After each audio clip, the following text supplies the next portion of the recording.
क्यों ऐसा ऐसा सोचता है, मन किसका पावर यूज करता है, किसके पावर से मन चलता है, और मन भिन्न भिन्न प्रकार के भिन्न भिन्न मनुष्यों में क्यों देखे जाते हैं। सभी मनुष्यों के मन अलग अलग कैटेगरी के क्यों हैं, अलग अलग सोच क्यों है, मन की सोच अलग क्यों है। तो ये सभी मैं थोड़ा डिटेल में बताऊंगा कि मैंने पहले भी बताया हुआ है कि जो आत्मा है एक एनर्जी है, पावर है, और आत्मा के अंदर मन कहाँ से आया। तो पहले आत्मा जब निराकारी स्टेज थी, एकदम आत्मा की रचना हुई, तो तब तो मन नहीं था, मगर मन धीरे धीरे आत्मा के अंदर आता गया। तो जो मन ने आत्मा ने आसपास जो सोचा समझा, वो धीरे धीरे मन उत्पन्न होता गया। आसपास के वायुमंडल से मन क्रिएट हुआ, फिर मन अलग अलग तरह का सोचने लगा, तो आत्माओं के ऊपर आवरण बढ़ने लगा। तो वो आवरण जो है, आत्मा के ऊपर जो आवरण है, उसके अंदर मन, मन की सारी सोच रिकॉर्ड की गई है। जैसे मनुष्य की आत्मा की रिकॉर्ड,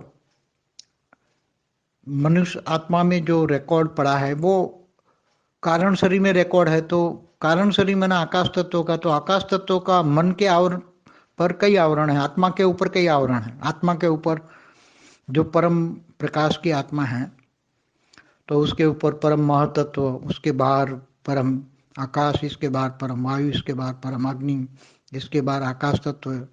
तो आकाश तत्व, मनुष्य जो भी कर्म करता है वो आकाश तत्व में मनम कारण शरीर मना कारण में रिकॉर्ड हो जाता है, और आकाश तत्व में सब रिकॉर्ड हो जाता है। एक आवरण होता है आत्मा के ऊपर, कई प्रकार के आवरण है, मैंने कई बार बताया हुआ। तो मनुष्य जो सोचता है, आकाश तत्व में जो रिकॉर्ड होता है वो सोचता है। अब अच्छा या बुरा सब रिकॉर्ड है, कई अनेकों जन्मों का रिकॉर्ड है।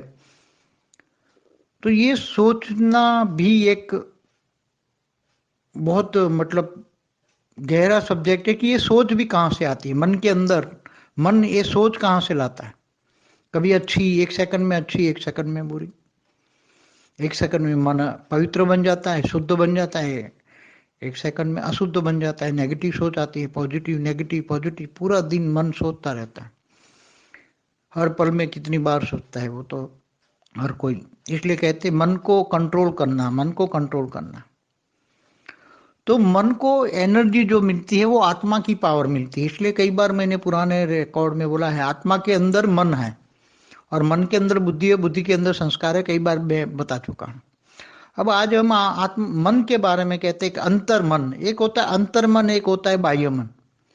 कभी बाहर की दुनिया को जो देखते हैं और बाहर की सोच जो सोचता है मन, बाहर के दुनिया के बारे में सोचता है, तो वो बाह्य मन है।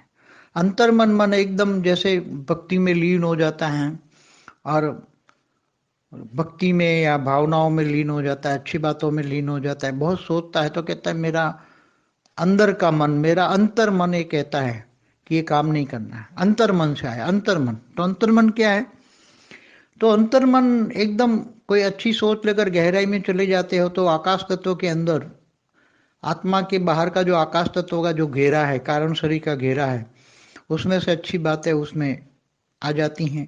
इसलिए जब गलत बातें हैं तो वो रोक देता है अंतर मन, जिसको अंदर का मन कहेंगे। जो और बहुत जो ज्ञानी है, अगर आत्म स्वरूप में अनुभूति करे कि मैं आत्मा हूँ, आत्म स्वरूप की परम लाइट का महसूस करे, तो उसका एकदम अंदरूनी मन खिल जाएगा, अंदरूनी मन एकदम।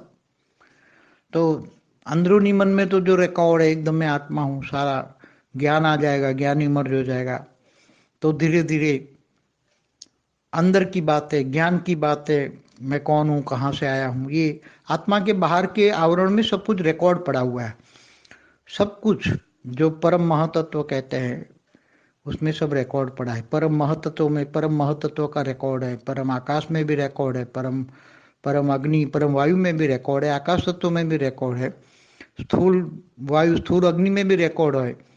तो ये सब बहुत अति गुह्य बातें हैं, मन की बहुत बातें हैं। मन के बारे में क्या बताया, अब ज़्यादा बताना, मेरे को समझता बहुत हूँ मगर इनके लिए शब्द नहीं बनता। प्रैक्टिकल तो बहुत अनुभव करता हूँ कि मन की इतनी गहराई है कि मन के बारे में जितना बोलो इतना कम है। मगर आत्म स्वरूप में रहकर मन को बोला जाए तो मन निसंकल्प हो जाएगा। जब आत्मस्वरूप होता है तो मन निसंकल्प हो जाएगा, क्योंकि वो एनर्जी, आत्मा एक एनर्जी, पावर है, उसके अंदर कुछ रिकॉर्ड नहीं है। आत्मा के ऊपर के आवरण में जो भी महत्व है उसमें रिकॉर्ड है, मगर जो आत्मा परम प्रकाश का अनुभव करता है तो आत्मा एकदम निसंकल्प हो जाती, वहां सोच नहीं चलती, वहां मन नहीं चलता, क्योंकि वहां मन है ही नहीं, एकदम परम लाइट, एकदम आत्मा निराकारी स्टेज बन जाती है। तो निराकारी स्टेज में मन होता ही नहीं है। इसलिए एकदम आत्मस्वरूप बनने की मैं हमेशा बात करता हूँ। आत्मस्वरूप बन जाओगे तो मन कंट्रोल में आ जाएगा कि मैं एक आत्मा हूँ। आत्मस्वरूप की अनुभूति करो, परम लाइट की अनुभूति करो, परम प्रकाश की अनुभूति करो। हमेशा ये सोचो कि मेरी आत्मा में बेहद की कला का पावर है, सोचो तो आत्मा निसंकल्प बन जाएगा, शांत हो जाएगा।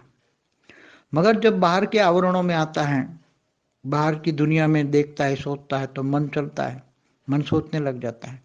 और कारण शरीर में भी बहुत रिकॉर्ड होता है, तो वो भी सोचता है। कारण शरीर के कारण वो मन भी सोचता रहता है, अजब गजब की बातें सोचता रहता है। स्वप्नों में अजब गजब की सबकॉन्शियस माइंड में सब बातें रिकॉर्ड में होती है, तो वो निंद्रा में भी आती है। ये बहुत गहरी बात है, मन को समझना बहुत बड़ी बात है।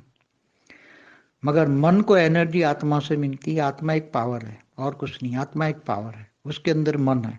और मन जैसे सोचता है ऐसी बुद्धि है, और जैसे बुद्धि सोचती है ऐसे संस्कार बनते हैं और कर्म बंधन में आ जाते हैं। इसलिए थोड़ी गहराई में सोचो, बार बार। उस पर कई वीडियो में मैंने कहा है। परम शांति। देखो, अभी मनुष्य का जो शरीर होता है उसके अंदर आत्मा बड़े माइंड के सेंटर पॉइंट में रहता हूँ, मैं हमेशा कहता हूँ। मगर आत्मा तो एकदम अति सूक्ष्म है, एकदम। और उसके ऊपर कई आवरण दबे पड़े हैं।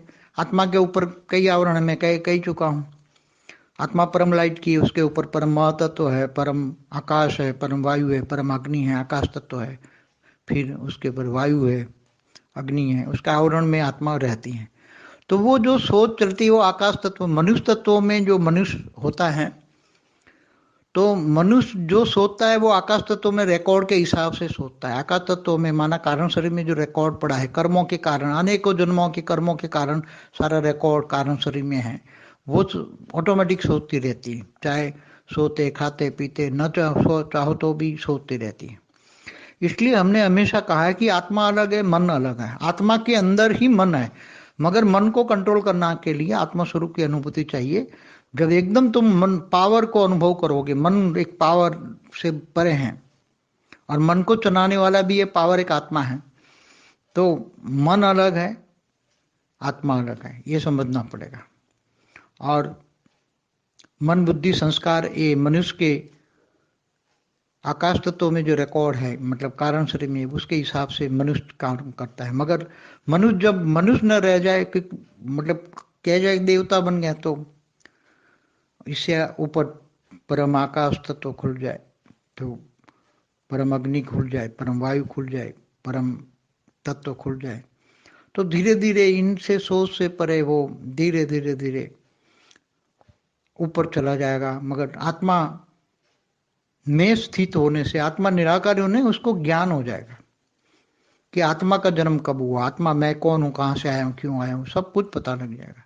ये सारे आवरण भेद करते हैं। आत्मा के आवरण बहुत हैं, कई आवरण है, वो सारे भेद करते करते मगर सीधा एक आत्मा का मूल, आत्मा का बीज रूप अवस्था है, हमेशा मूल नहीं कहेंगे।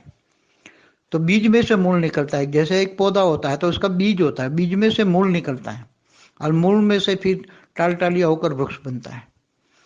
तो ये बीज रूप आत्मा, आत्मा की बीज रूप अवस्था माना निराकार स्टेज, एकदम परम प्रकाश की स्टेज। जब परम प्रकाश बन जाती है आत्मा है, तो सारे आवरण हट जाते हैं, और सब सारे आवरण हट जाते हैं तो सारे कर्मों का हिसाब किताब खत्म हो जाता है, और आत्मा एकदम निराकारी बन के आत्मा शरीर से बाहर निकल जाती है, कर्मातीत अवस्था बन जाती है, कर्मातीत भावातीत गुणातीत बन जाती है। इसलिए हमेशा मैं ये कहता हूँ कि भावातीत बनो, भावनाओं में मत फंसो, कर्मातीत भावातीत गुणातीत बनो, तो आत्मा निराकारी बन जाएगी। तो एकदम निराकारी आत्मा का अनुभव होते ही तुम आत्मा को डायरेक्शन दोगे, आत्मा बाहर निकल, तो तुरंत 1 सेकंड में शरीर छोड़ देगी। इसलिए आत्मा को हम हमेशा आत्मा स्वरूप की निराकारी स्टेज, बीज रूप अवस्था की बात करते हैं, आत्मा की, मूल रूप नहीं, मूल तत्व की बात नहीं करते। परम शांति।